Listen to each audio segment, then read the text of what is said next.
میرے تمام مسلمان بہن بھائیوں، آپ سب خیریت سے ہوں گے۔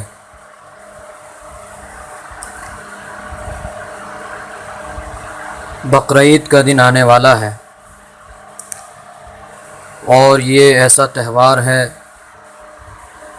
جو قیامت تک ایمان والے، اللہ کو ماننے والے مسلمان، پوری دنیا کے مسلمان اس خوشی کو، اس تہوار کو، اس بقرعید کو اسی طریقے سے مناتے رہیں گے جس طریقے سے مناتے چلے آ رہے ہیں۔ جو ہے قربانی کا طریقہ اور دعا اچھے طریقے سے یاد ہونی چاہیے۔ ذبح کرنے کا صحیح طریقہ اور اسلامی طریقہ یہ ہے کہ ذبیحہ کو قبلہ رخ لٹانا اور ذبح کرنے والا بھی قبلہ رخ ہو، دونوں یہ سنت مؤکدہ ہے۔ ذبیحہ کو یعنی جس جانور کو ہم قربانی جس جانور کی کر رہے ہیں اس کو جو ہے قبلہ رخ لٹانا، اور قربانی کرنے والا، ذبح کرنے والا، اس کو بھی چاہیے کہ وہ قبلہ رخ ہو۔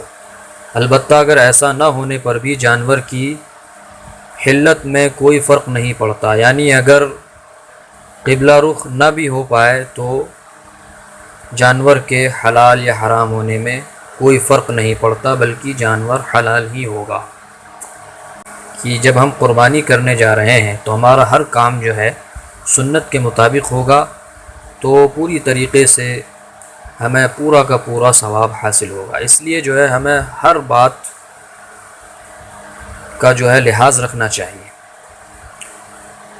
تو ذبح کرنے کا طریقہ یہ ہے کہ جانور کو قبلہ رو لٹا کر، تیز چھری ہاتھ میں لے کر، خود قبلہ رخ ہو کر بسم اللہ اللہ اکبر کہہ کر گلے پر چلائی جائے، یہاں تک کہ گلے کی 4 رگیں کٹ جائیں۔ ایک نرخرا جس سے جانور سانس لیتا ہے، دوسری وہ رگ جس سے دانہ پانی جاتا ہے، اور 2 شہ رگیں جو نرخرے کے دائیں بائیں ہوتی ہیں، اگر ان 4 رگوں میں سے 3 کٹ جائیں تو بھی ذبح درست ہے اور اس کا کھانا حلال ہے۔ البتہ اگر 2 ہی رگیں کٹی تو اس کا کھانا جائز نہ ہوگا۔ اگر ذبح کرتے وقت جان بوجھ کر جانور کی گردن کٹ جائے تو ایسا کرنا مکروہ ہے، اور اگر دھوکے سے کٹ جائے تو کوئی کراہت نہیں ہے، گوشت ہر صورت جو ہے وہ حلال ہے۔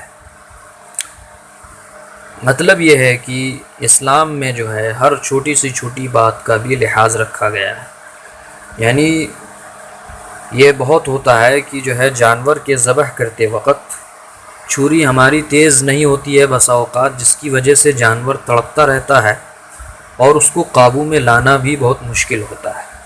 اس لیے بتایا کہ جب جانور کو ہم ذبح کریں، قربانی کریں اس کی، تو چھری ہماری بالکل پہلے سے تیز ہونی چاہیے تاکہ اس جانور کو ذبح کرنے میں کم سے کم تکلیف ہو۔ تو چلیے آگے چلتے ہیں۔ ذبح کرنے کی دعا کیا ہے وہ بھی ہمیں یاد ہونی چاہیے۔ جانور کو جب ہم قبلہ رخ لٹا چکے ہوں تو پھر یہ دعا پڑھیں: انی وجہت وجہی للذی فطر السماوات والارض حنیفا وما انا من المشرکین ان صلاتی ونسکی ومحیای ومماتی للہ رب العالمین لا شریک لہ وبذلک امرت وانا اول المسلمین اللہم منک ولک بسم اللہ اللہ اکبر۔ یہ پوری دعا ہے، اس کو پڑھ کر ہم ذبح کریں۔ اگر ذبح کرنے کے وقت اگر ہم خود ذبح کر رہے ہوں، یعنی جانور کے گردن پر چھری وہی پھیر رہا ہو، وہی چلا رہا ہو جس کی قربانی ہے، جس کی طرف سے قربانی ہے، تو پھر جو ہے اس کو اللہم منک ولک جیسا ہے ویسے ہی پڑھ لے۔ لیکن اگر کوئی اور چھری چلا رہا ہو تو چھری چلانے والے کو چاہیے کہ جو ہے وہ جو ہے اللہم من کے بعد جو ہے اس کا نام لے لے، جیسے کہ اللہم من وسیم یا اس طرح کا کوئی بھی یعنی جو اس کا نام ہے، قربانی جس کی طرف سے کی جا رہی ہے اس کا نام لے لے۔ اور اگر اتنی لمبی دعا اگر یاد نہ ہو تو یہ تو ضرور پڑھنا چاہیے، بسم اللہ اللہ اکبر کہہ کر چھری چلا دے، اور جب جانور کو ذبح کر چکے تو اس کے بعد پھر یہ دعا پڑھے، اللہم تقبلہ منی کما تقبلت من حبیبک محمد وخلیلک ابراہیم علیہم السلام، جس کا ترجمہ یہ ہے کہ اے اللہ تو اس کو میری طرف سے قبول فرما، جیسے کہ تو نے اپنے حبیب محمد صلی اللہ علیہ وسلم اور اپنے دوست خلیل ابراہیم علیہ السلام کی طرف سے تو نے قبول کیا، ایسے ہی میری بھی اس قربانی کو قبول فرما۔ تو یہ قربانی کے بعد کی دعا ہے۔ اس سے پہلے ہمیں یہ جان لینی چاہیے کہ قربانی جو ہے کب واجب ہے۔ قربانی جو ہے ہر مسلمان پر واجب ہے، جو عاقل ہے، بالغ ہے، مقیم ہے، یعنی گھر پر ہے۔ سفر میں اگر کوئی ہو تو اس پر قربانی نہیں ہے، یا اسی طریقے سے نابالغ ہے، بچہ ہے تو اس پر بھی قربانی نہیں ہے، یا اسی طریقے سے کوئی دیوانہ ہے، قربانی واجب نہیں ہے۔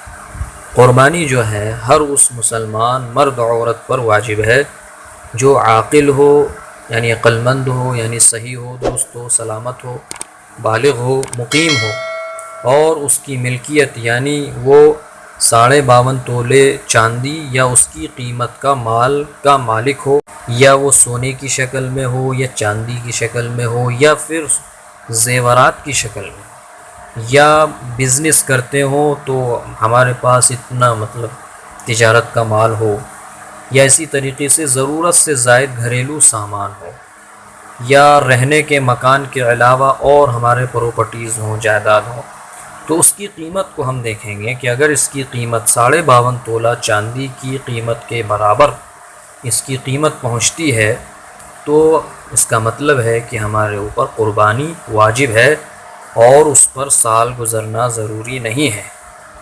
لہٰذا قربانی واجب ہے۔ قربانی کے دنوں میں قربانی ہی کرنا اللہ کے نزدیک سب سے افضل کام ہے، سب سے بڑا ثواب کا کام قربانی کرنا ہی اصل ہے۔ تو اللہ تعالی ہمیں ان باتوں پر صحیح طریقے سے عمل کرنے کی توفیق عطا فرمائے۔ وآخر دعوانا ان الحمد للہ رب العالمین۔